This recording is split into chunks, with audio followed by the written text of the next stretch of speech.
ঠিক এইরকম কাতলা মাছের ঝোল বানানো খুবই সোজা আর টেস্টও হয় দারুণ। দেখুন তাহলে আমাদের কি কি লাগছে। প্রথমেই লাগবে আমাদের 500 গ্রাম কাতলা মাছ। মাছের পিসগুলো একটু মোটা নিয়েছি আমি। এবারে মাছগুলোকে ভালো করে ধুয়ে নেব। দেখুন মাছগুলো আমি সুন্দর করে ধুয়ে নিয়ে নিয়েছি। এবার এটা ম্যারিনেশন করার জন্য আমাদের লাগবে 1 চামচ নুন, 1 চামচ হলুদ এবং সামান্য পরিমাণ সরষের তেল। এবার নুন, হলুদ, তেল মাছের সাথে মিক্স করব ভালো করে। আচ্ছা, একটা ছোট্ট টিপস এখানে বলে রাখি, তেলটা আমি এই কারণেই ব্যবহার করেছি কারণ মাছটা যখন ভাজার সময় কড়াইয়ে যাতে না লাগে। অনেক সময় দেখবেন মাছ ভাজার সময় কড়াইয়ে লেগে যায়। এই তেলটা দেওয়ার কারণে কিন্তু মাছটা আর কড়াইয়ের মধ্যে লাগবে না ভাজার সময়। সব মাছগুলোর গায়ে নুন, তেল, হলুদ মাখানো হয়ে গেছে। এবার এটা 10 মিনিটের জন্য রেস্টে রাখবো। এবার নিয়ে নিয়েছি আমি 4টে টমেটো, 6টা কাঁচা লঙ্কা, 1 ইঞ্চি টুকরো আদা এবং 3টে পেঁয়াজ। এবার এই পেঁয়াজের সাদা অংশটা বাদ দিয়ে পেঁয়াজটাকে লম্বা করে কেটে নেব, খুব পাতলা করে কাটবো।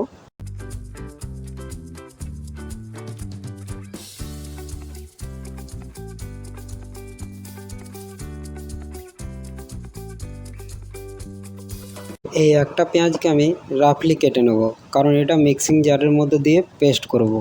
এই পেঁয়াজটা একটা আর 2টো টমেটোকে আমি রাফলি কেটে এগুলোকে মিক্সিং জারের মধ্যে পেস্ট করে দেবো, ঠিক আদা কাঁচা লঙ্কাটা দিয়ে। এবার মিক্সিং জারের মধ্যে নিয়ে নিয়েছি রাফলি কেটে রাখা পেঁয়াজটা এবং নিয়ে নিয়েছি টমেটো 2টো রাফলি কেটে নেওয়া এবং নিয়ে নিয়েছি 1 ইঞ্চি আদা এবং নিয়ে নিয়েছি 6টা কাঁচা লঙ্কা। এগুলোকে মিহি পেস্ট করে নেব। দেখুন আমাদের খুব মসৃণ পেস্ট রেডি হয়ে গেছে। এবার দেখে নিন আরও 2টো আমাদের কি কি আইটেম পেস্ট করতে হবে। এবার মিক্সিং জারের মধ্যে নিয়ে নেব আমি গোটা জিরে ধনে 2 চামচ, এটাকেও মিহি পেস্ট করে নেব। দেখুন জিরে ধনেটাও সুন্দর পেস্ট হয়ে গেছে। এবার মিক্সিং জারের মধ্যে নিয়ে নিতে হবে আমাদের 4 চামচ মগজ, এটাও সুন্দর পেস্ট করে নিন। মগজটাও সুন্দর পেস্ট হয়ে গেছে। কড়াইকে গরম করে দিয়ে দিয়েছি এখানে আমি 50 গ্রাম মতো সরষের তেল। মনে রাখবেন এই সময় গ্যাসের আঁচটা হাই রাখবেন। এবার দেখুন তেলটা সুন্দরভাবে গরম হয়ে গেছে। এবার একে একে মাছগুলোকে ছেড়ে দিন। কিছুক্ষণ পর দেখবেন মাছের তল দিকটা বেশ লাল হয়ে ভাজা হয়ে গেছে। এবার উপর দিকটা উল্টে লাল করে ভেজে নিন। আমি একটা চামচের সাহায্যে মাছগুলোকে উল্টে নিচ্ছি।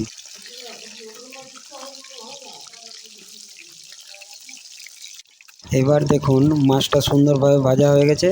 এবার মাছগুলোকে তুলে নিন। এবার ঠিক একইভাবে বাকি মাছগুলো আমি ভেজে তুলে নিচ্ছি।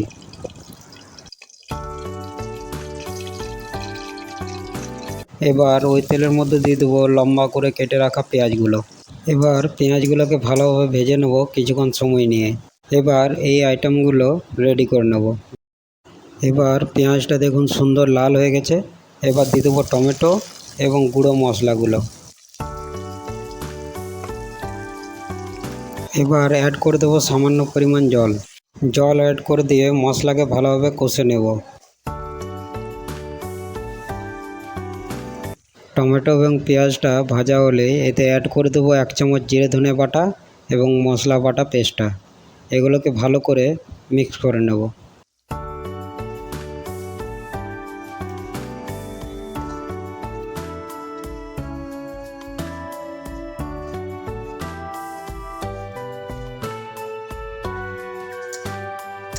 কিছুক্ষণ পর দেখবেন মশলাটা তেল ছেড়ে দিয়েছে এবং খুব সুন্দর একটা কালার চলে এসছে।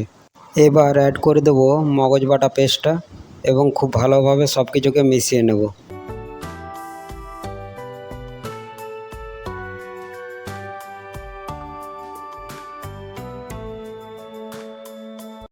সব কিছুকে মিক্স করে এবার কিছুক্ষণের জন্য এটাকে ফুটতে দেব। এবার গ্রেভি ফুটে এলে দিয়ে দেবো এর মধ্যে পরিমাণ মতো জল এবং জল দিয়ে ভালো করে এটাকে মিক্স করে নেব এবং মিক্স করে কিছুক্ষণের জন্য এটা ফুটতে ছেড়ে দেব। দেখুন ঝোলটা খুব সুন্দর ফুটে এসছে। এবার ভেজে রাখা মাছগুলো এক একে ঝোলের মধ্যে দিয়ে দেবো এবং ভেজে রাখা মাছগুলো ঝোলের মধ্যে দিয়ে ভালো করে মিক্স করে নেব এবং 5 মিনিট ফুটিয়ে নেব। 5 মিনিট পর দেখুন কি সুন্দর কাতলা মাছের ঝোল আমাদের রেডি হয়ে গেছে। এইভাবে বানিয়ে একবার খেয়ে দেখুন, তারপর আমাকে কমেন্ট করুন।